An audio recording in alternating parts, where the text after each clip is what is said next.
Families எல்லாரும் எப்படி இருக்கீங்க? நல்லா இருக்கீங்களா? நாங்க இங்க சூப்பரா இருக்கோம். முக்கியமா நம்ம கண்மணி பாப்பா ப்ரூனோ ரொம்ப சூப்பரா இருந்து விளையாண்டு ஜாலியா என்ஜாய் பண்ணிட்டு இருக்காங்க. சரியா? எல்லாமே நீங்க ஷார்ட்ஸ் பார்த்துட்டே இருந்திருப்பீங்க, பிள்ளைங்க எப்படி இருப்பாங்க அப்படின்னு சொல்லிட்டு. நீங்க நினைக்கிற மாதிரியே 2 பேரும் ஹாப்பியா இருக்காங்க.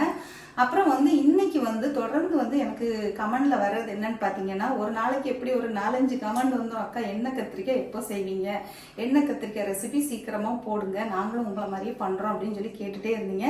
உங்களுக்காக தான் இன்னைக்கு எண்ணெய் கத்திரிக்காய் ரெசிபி தான் பண்ண போறேன். அதுக்கு என்னென்ன தேவை அப்படிங்கறதையும் நான் அடுத்தடுத்து சொல்றேன். இதே நான் பண்ற அதே மெத்தட்ல நீங்களும் பண்ணீங்கன்னா சேம் டேஸ்ட் சூப்பரா கிடைக்கும். அது பெரிய பொருட்கள் அப்படியெல்லாம் கிடையாது, குறைவான இன்கிரீடியன்ஸ் தான். ஆனா அந்த பக்குவத்தை மட்டும் கரெக்டா நீங்க பண்ணீங்கன்னா சேம் டேஸ்ட் கிடைக்கும். சரியா? இப்போ நம்ம அந்த எண்ணெய் கத்திரிக்காய் எப்படி செய்யலாம்னு சொல்லிட்டு பாத்துடலாமா? எண்ணெய் கத்திரிக்காய் ரெசிபி பண்ணுறதுக்கு தேவையான ஒரு 1/2 கிலோ கத்திரிக்காய் எடுத்திருக்கேன். இது எல்லாமே எங்கள் தோட்டத்தில் விளைஞ்ச கத்திரிக்காய்ங்கிறதுனால ஒவ்வொரு கத்திரிக்காயும் ஒவ்வொரு மாடலில் இருக்குது. சரிங்களா? உருண்டை கத்திரிக்காயும் இருக்குது, நீள கத்திரிக்காயும் இருக்குது. நீங்கள் வாங்கும்போது சின்ன கத்திரிக்காயாக பார்த்து வாங்குங்க. எண்ணெய் கத்திரிக்காய் செய்யும்போது எப்போவுமே சின்ன கத்திரிக்காய் இருந்தால் தான் வதக்கி செய்யும்போது நமக்கு அது முழுசாக போட்டு வேக வச்சு எடுக்க முடியும். சரிங்களா? அதுக்கப்புறம் இந்த கத்திரிக்காவை காம்பு பகுதி கொஞ்சோண்டு நம்ம கைக்கு பிடிக்கிற அளவுக்கு வச்சுட்டு மீதியை கட் பண்ணி எடுத்துட்டு 4 பக்கம் இந்த மாதிரி கோடு போட்டு எடுத்துக்கோங்க. கோடு போடுற எல்லா கத்திரிக்காயிலையும் உள்ளாடி பூச்சி இருக்கான்னு மறக்காமல் செக் பண்ணிக்கணும். ஏன்னா கத்திரிக்காய் பொறுத்த வரையில் நிறைய பூச்சிகள் இருக்கும். அதனால் நல்ல கத்திரிக்காய் பார்த்து இந்த மாதிரி கோடு போட்டு ஒரு பாத்திரத்தில் தண்ணியில் போட்டு வச்சுக்கிடணும். இல்லைனா கத்திரிக்காய் வெட்டின பிறகு கருப்படிச்சிரும். இதை நம்ம முழுசாக போட்டு எண்ணெயில் வதக்க போகிறோம். இப்போ ஒரு கடாயில் தேவையான நல்லெண்ணெய் ஊற்றியிருக்கேன். எண்ணெய் கத்திரிக்காய்னாலே எண்ணெய் அதிகமாக இருந்தால் தானே டேஸ்ட்டாக இருக்கும். அதனால் ஒரு 3 டேபிள் ஸ்பூனுக்கும் மேலேயே கொஞ்சம் நல்லெண்ணெய் ஊற்றி முழுசாக எடுத்து வச்சுருக்க இந்த கத்திரிக்காய்களை இதுக்குள்ளே போட்டு நல்லா வதக்கணும். எல்லா பக்கமும் திருப்பி போட்டு வதக்கிக்கணும். கத்திரிக்காய் இந்த வதங்குறதுலையே ஒரு 50% வெந்துடணும். சரிங்களா? நல்லா வதங்கினதுக்கப்புறம் இதை ஒரு ஓரமாக இந்த மாதிரி எடுத்து வச்சுக்கிட்டு மீதி அதே கடாயில் நமக்கு எண்ணெய் இருக்கும். அந்த எண்ணெயிலேயே ஒரு கைப்பிடி சின்ன வெங்காயம், ஒரு 10-15 பூண்டு, கூடவே ஒரு துண்டு இஞ்சி, இதையும் போட்டு வதக்கணும். இது கூடவே ஒரு பெரிய சைஸ் தக்காளி, கொஞ்சமாக உப்பு போட்டு இதையும் நல்லா வதக்கணும். இந்த மசாலாவை நம்ம அரைக்கிறதுனால 1க்கு பாதியாக தக்காளியை வெட்டினாலே போதும். இது கூடவே ஒரு 3 சில் அளவுக்கு தேங்காய் எடுத்துருக்கிறேன். நீங்கள் முழுசாக போட்டு வதக்கினாலும் பரவாயில்ல, துருவின தேங்காவாக இருந்தாலும் பரவாயில்ல. இப்போ இந்த மசாலாவை ஆற வச்சு ஒரு மிக்சி ஜாரில் எந்த அளவுக்கு நைஸாக அரைக்க முடியுமோ கொஞ்சமாக தண்ணி சேர்த்து கூட நீங்கள் அரைச்சிக்கலாம். இந்த அளவுக்கு நைஸாக அரைச்சி ஒரு ஓரமாக எடுத்து வச்சுக்கோங்க. அதே கடாயில் கொஞ்சமாக எண்ணெய் இருக்கிறதுனால கூட கொஞ்சமாக எண்ணெய் சேர்த்துக்கிறேன். அதுவும் நல்லெண்ணெய் தான். எண்ணெய் நல்லா காஞ்சதும் கொஞ்சமாக கடுகு சேர்த்துக்கிறேன். கடுகு நல்லா பொரிஞ்சதும் ஒரு 1/2 ஸ்பூன் வெந்தயம் சேர்த்துக்கலாம். வெந்தயம் நல்லா பொரிஞ்சதும் ஒரு 2 கொத்து கருவேப்பிலை சேர்த்து தாளிதத்தை நல்லா பொரிய விடுங்க. தாளிதம் நல்லா பொரிஞ்ச உடனே ஒரு 10 சின்ன வெங்காயத்தை நீல வாக்கில் கட் பண்ணி வச்சுருக்கிறேன். இதையும் இது கூடவே சேர்த்து நல்லா வதக்கிக்கலாம். கூடவே ஒரு 10 முழு பூண்டு இதையும் போட்டு இந்த வெங்காயத்து கூடவே நல்லா பொன்னிறமாக வர்ற வரைக்கும் நல்லா வதக்கிக்கணும். இது கூடவே வதங்குறதுக்கு கொஞ்சமாக உப்பு சேர்த்துருக்கிறேன்.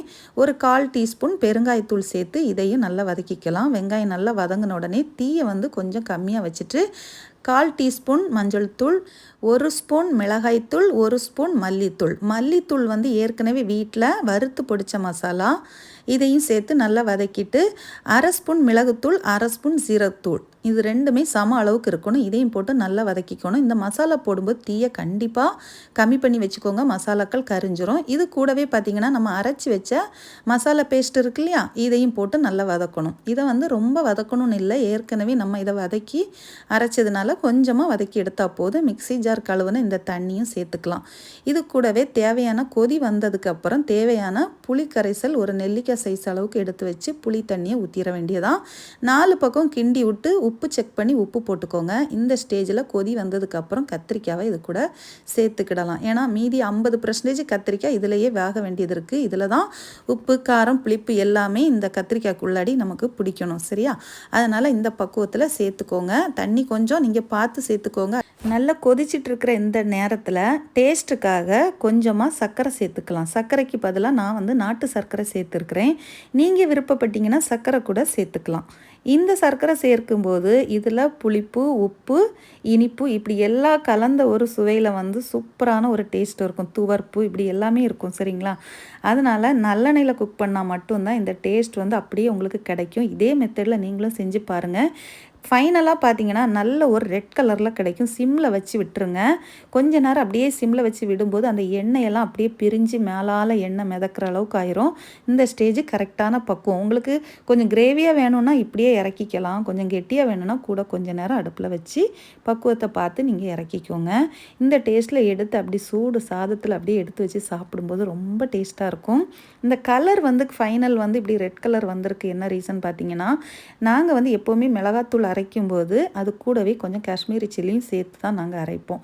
அதனால தான் இந்த கலர் ஃபைனலில் வந்து பார்த்திங்கன்னா நல்ல ஒரு ரெட் கலரில் கிடைக்கும். இந்த கலரை பார்த்தாலே அப்படியே எடுத்து சாப்பிட்லாம் அப்படிங்கிற மாதிரி தான் இருக்கும் பார்த்துக்கோங்க.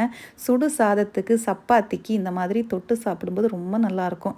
நீங்கள் கேட்ட இந்த எண்ணெய் கத்திரிக்காவை இமீடியட்டாக நீங்களும் ட்ரை பண்ணிவிட்டு மறக்காமல் கமெண்டில் சொல்லுங்கள்.